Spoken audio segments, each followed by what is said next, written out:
যদি সুষ্ঠু নির্বাচন হয় ইনশাল্লাহ আমরা 100% আশাবাদী এই 8 আসনের মানুষ তাদের প্রার্থীকে চিনতে ভুল করবে না।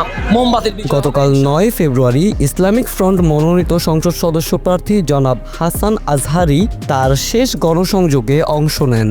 গণসংযোগটি ছিল চট্টগ্রাম 8 আসন সংলগ্ন অক্সিজেন থেকে বদ্ধহাট মোড় পর্যন্ত। এই গণসংযোগে উপস্থিত ছিলেন ইসলামিক ফ্রন্ট মনোনীত প্রার্থী হাসান আজহারি সহ দলের বিভিন্ন নেতাকর্মীগণ এবং বিপুল সংখ্যক জনগণ।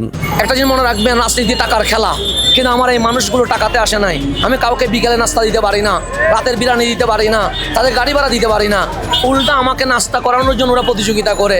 জিজ্ঞেস করেন কেন এসেছো, ওরা বলবে আমার নবীর প্রেমে এসেছে। নেতাকর্মীগণ জানায় যদি সুষ্ঠু নির্বাচন হয় তবে ইসলামিক ফ্রন্ট মনোনীত প্রার্থী হাসান আজহারিয়ের বিজয় সুনিশ্চিত। এই প্রতীক হচ্ছে বিজয়ের প্রতীক, এই প্রতীক হচ্ছে ইনসাফের প্রতীক, এই প্রতীক ন্যায়ের পক্ষে কাজ করবে, চাঁদাবাজের বিরুদ্ধে কাজ করবে, মজলুমের পক্ষে কাজ করবে, অন্যায়ের বিরুদ্ধে কাজ করবে।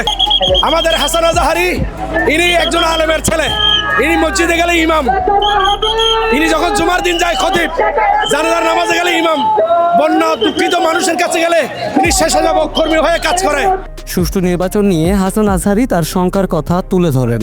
ঠিক সেই সময়ে চট্টগ্রাম 8 আসনে বাংলাদেশ জাতীয়তাবাদী দল বিএনপি এর মনোনীত প্রার্থী এরশাদুল্লাহ এর গণসংযোগ দেখা যায়। পাশাপাশি দুইটি দলই তাদের গণসংযোগ চালিয়ে গেছে।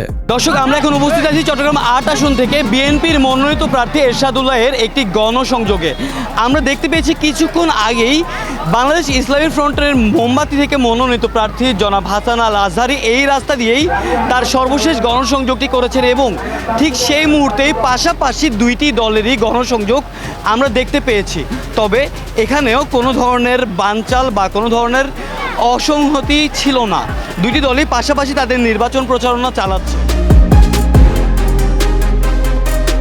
মেহেদি রাফি, চমৎকার টিভি, চট্টগ্রাম।